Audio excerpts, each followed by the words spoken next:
اعوذ باللہ من الشیطان الرجیم بسم اللہ الرحمن الرحیم۔ سورہ آل عمران کی چند آیتیں پڑھ رہا ہوں، آیت نمبر 190 سے لے کر آیت نمبر 194 تک۔ ان فی خلق السماوات والارض واختلاف اللیل والنہار لآیات لأولی الالباب۔ بے شک آسمانوں اور زمین کی پیدائش میں اور رات دن کے باری باری آنے میں عقل والوں کے لیے بہت نشانیاں ہیں۔ الذین یذکرون اللہ قیاما وقعودا وعلی جنوبہم ویتفکرون فی خلق السماوات والارض، جو کھڑے اور بیٹھے اور اپنے کروٹوں پر اللہ کو یاد کرتے ہیں اور آسمانوں اور زمین کی پیدائش میں غور کرتے رہتے ہیں، وہ کیا اٹھتے ہیں؟ ربنا ما خلقت هذا باطلا، اے ہمارے پیارے رب، آپ نے یہ سب بلا وجہ نہیں بنایا۔ سبحانک فقنا عذاب النار، آپ پاک ہیں، بس ہم کو آگ کے عذاب سے بچا لیجئے۔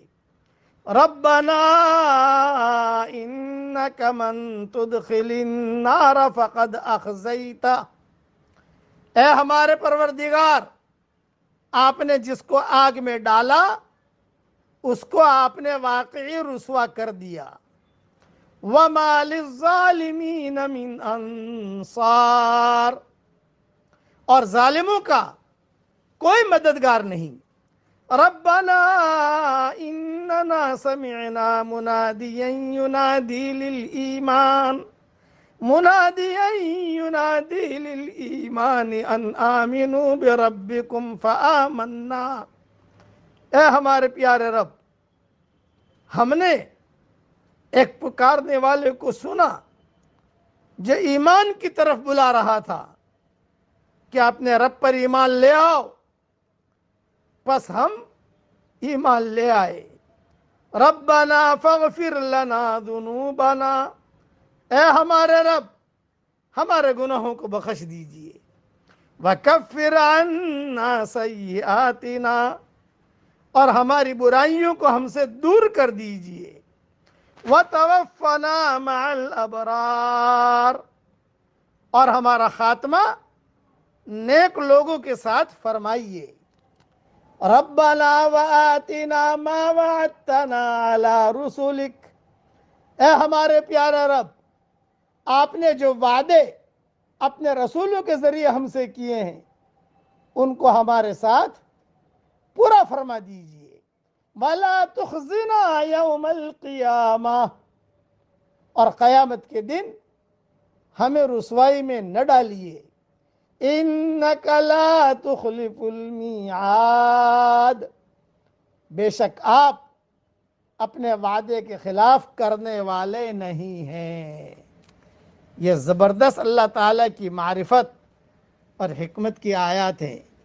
حضرت محمد صلی اللہ علیہ وسلم تہجد میں جب اٹھتے تو وضو کرنے سے پہلے حدیث شریف میں آتا ہے کہ ان فی خلق السماوات سے لے کر آخری صورت تک یہ آیات حضرت محمد صلی اللہ علیہ وسلم رات کو جب تہجد کے لیے اٹھتے تو پڑھتے اور اس کے بعد وضو کرتے۔ صحیح بخاری شریف میں یہ حدیث ہے کتاب التفسیر میں، اور صحیح مسلم شریف میں یہ حدیث ہے کتاب المسافرین میں۔ یعنی جو مضمون بیان کیا ہے، جو لوگ زمین اور آسمان کی تخلیق اور کائنات کے دیگر اسرار و رموز پر غور کرتے ہیں، انہیں کائنات کے خالق اور اس کے اصل فرما روا کی معرفت حاصل ہو جاتی ہے۔ وہ سمجھ جاتے ہیں کہ اتنی طویل و عریض کائنات کا یہ لگا بندھا نظام جس میں ذرا سا بھی خلل واقع نہیں ہوتا، یقیناً اس کے پیچھے ایک ذات ہے جو اسے چلا رہی ہے اور اس کی تدبیر کر رہی ہے، اور وہ ہے اللہ کی ذات۔ انہی اہل دانش کی صفات کا تذکرہ ہے کہ وہ اٹھتے، بیٹھتے اور کروٹوں پر لیٹے ہوئے اللہ کا ذکر کرتے ہیں۔ ان 10 آیات میں پہلی آیت میں اللہ تعالیٰ نے اپنے قدرت اور طاقت کے چند نشانیاں بیان فرمائی ہیں، اور فرمایا ہے کہ یہ نشانیاں ضرور ہیں، لیکن کن کے لیے؟ اہل و عقل اور دانش کے لیے۔ اس کا مطلب یہ ہوا کہ ان عجائبات تخلیق اور قدرت الہیہ کو دیکھ کر جس شخص کو باری تعالیٰ کا عرفان حاصل نہ ہو، وہ اہل دانش ہی نہیں، وہ عقل مند ہی نہیں۔ لیکن یہ المیہ بھی بڑا عجیب ہے کہ عالم اسلام میں دانشور سمجھا ہی اس کو جاتا ہے جو اللہ تعالیٰ کے بارے میں تشکیک کا شکار ہو۔ فَإِنَّا لِلَّهِ وَإِنَّا إِلَيْهِ رَاجِعُونَ۔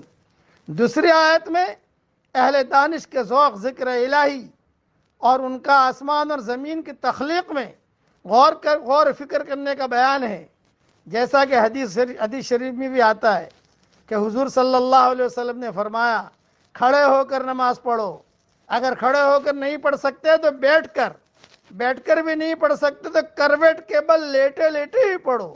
صحیح بخاری شریف میں یہ حدیث ہے۔ ایسے لوگ جو ہر وقت اللہ کو یاد کرتے ہیں اور یاد رکھتے ہیں، آسمان اور زمین کی تخلیق اور اس کی حکمتوں پر غور کرتے ہیں، جن سے خالق کائنات کی عظمت اور قدرت، اس کا علم اور اختیار اور اس کی رحمت اور ربوبیت کی صحیح معرفت انہیں حاصل ہوتی ہے، وہ بے اختیار پکار اٹھتے ہیں کہ رب کائنات نے یہ کائنات یہ بے مقصد نہیں بنائی ہے، بلکہ اس سے مقصد بندوں کا امتحان ہے۔ جو امتحان میں کامیاب ہو گیا اس کے لیے ابد الآباد تک جنت کی نعمتیں ہیں، اور جو ناکام ہوا اس کے لیے عذاب نار ہے، اس لیے وہ عذاب نار سے بچنے کی دعا بھی کرتے ہیں۔ اس کے بعد والی 3 آیات میں بھی مغفرت اور قیامت کے دن کی رسوائی سے بچنے کی دعائیں ہیں۔ خلاصہ کلام یہ، لیٹے اٹھتے بیٹھتے سبحان اللہ پڑھا کرو، الحمدللہ پڑھا کرو، ننیتی اللہ اکبر پڑھا کرو، درود شریف پڑھا کرو۔ اللہ تعالی ہمیں ان باتوں پر عمل کرنے کی توفیق عطا فرمائے، آمین۔ وآخر دعوانا ان الحمدللہ رب العالمین۔